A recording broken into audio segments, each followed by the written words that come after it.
संपूर्ण भारतवर्ष में हनुमान जी की लाखों मंदिर स्थित है, परंतु कुछ मंदिर अपने अलग विशेषता के लिए प्रसिद्ध है, जहां जनसमूह का सैलाब उमड़ता है। ऐसे ही एक मंदिर राजस्थान के दौसा जिले में मेहंदीपुर स्थित बालाजी का चमत्कारिक मंदिर है। यह मंदिर दो अति सुरम्य पहाड़ों के बीच की घाटी में स्थित होने के कारण घाटा मेहंदीपुर भी कहलाता है। मंदिर करीब 1000 साल पुराना है। इस मंदिर में स्थित बजरंग बली की बाल स्वरूप मूर्ति किसी कलाकार से नहीं बल्कि यह स्वयंभू है। बालाजी की यह मूर्ति पहाड़ के अखंड भाग के रूप में मंदिर की पिछली दीवार का कार्य भी करती है। इस मंदिर को प्रधान मानते हैं कि बाकी मंदिर का निर्माण कराया गया है। इस मूर्ति के सीने में बाईं तरफ एक अत्यंत सूक्ष्म छिद्र है, जिससे पवित्र जल की धारा निरंतर बहती रहती है। यह जल बालाजी के चरणों तले स्थित एक कुंड में एकत्रित होता रहता है, जिसे भक्तजन चरणामृत के रूप में अपने साथ ले जाते हैं। कलयुग में बालाजी ही एक ऐसे देवता हैं जो अपने भक्त को सहज ही अष्ट सिद्धि, नवनिधि तदुपरांत मोक्ष प्रदान कर सकते हैं। आइए जानते हैं बालाजी के इतिहास के बारे में। प्रारंभ में यहाँ घोर बीहड़ जंगल था।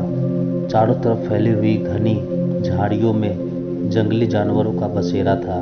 श्री महंत जी महाराज के पूर्वजों को स्वप्न आया और स्वप्न की अवस्था में ही वे उठकर चल दिए। उन्हें पता नहीं था कि वे कहाँ जा रहे हैं, और इस दौरान उन्हें एक बड़ी विचित्र लीला देखी।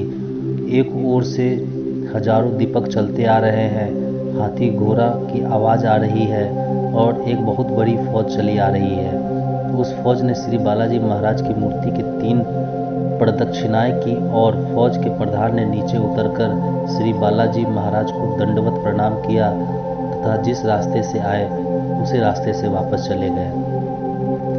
गोसाई जी महाराज चकित होकर यह सब देखते ही रह गए। उन्हें कुछ डर सा लगा और वे वापस अपने गांव चले गए, किंतु नींद नहीं आई और बार बार उसी विषय पर विचार करते हुए उनकी जैसे ही आंखें लगी, उन्होंने स्वप्न में 3 मूर्तियां देखी। उनके कान में यह आवाज़ आ रही थी, उठो मेरी सेवा का भार ग्रहण करो, मैं अपनी लीलाओं का विस्तार करूंगा। यह बात कौन कह रहा था?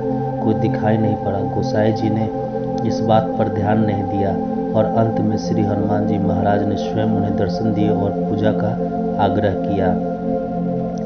दूसरे दिन गोसाई जी महाराज उस मूर्ति के पास गए तो उन्होंने देखा कि चारों ओर से घंटा, घड़ियाल और नगारों की आवाज़ आ रही है, किंतु दिखाई कुछ नहीं दिया। इस बार श्री गोसाई जी ने आसपास के लोग इकट्ठा किए और सारी बातें उन्हें बताई।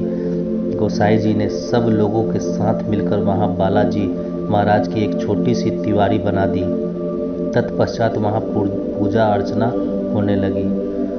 मुस्लिम शासनकाल में कुछ बादशाहों ने इस मूर्ति को नष्ट करने की कुचेष्टा की, लेकिन वे असफल रहे। वे इसे जितनी खुदवाते गए, मूर्ति की जड़ उतनी ही गहरी होती चली गई। थक हार कर उन्हें अपना यह कुप्रयास छोड़ना पड़ा।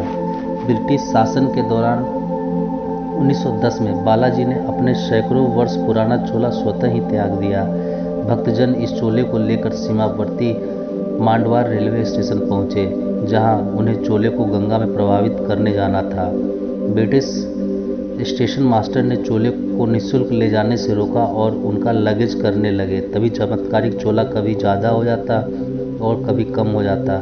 असमंजस में पड़े रेलवे स्टेशन को अंततः चोले को बिना लगेज ही जाने देना पड़ा और उन्हें भी बालाजी के चमत्कार को नमस्कार किया। इसके बाद बालाजी को नया चोला चढ़ाया गया। यह बालाजी का मंदिर भूत प्रेत आदि बाधाओं के निवारण के लिए पूर्ण विश्वास विश्व भर में विख्यात है। मान्यता है कि तंत्र मंत्र आदि शक्तियों से ग्रसित व्यक्ति भी बालाजी महाराज की कृपा से बिना दवा के स्वस्थ हो लौटते हैं। दुखी कष्टग्रस्त व्यक्ति को मंदिर पहुंचाकर तीनों देवगणों को प्रसाद चढ़ाना पड़ता है। बालाजी को लड्डू, प्रेतराज सरकार को चावल और कोतवाल कप्तान भैरव को उड़द का प्रसाद चढ़ाया जाता है।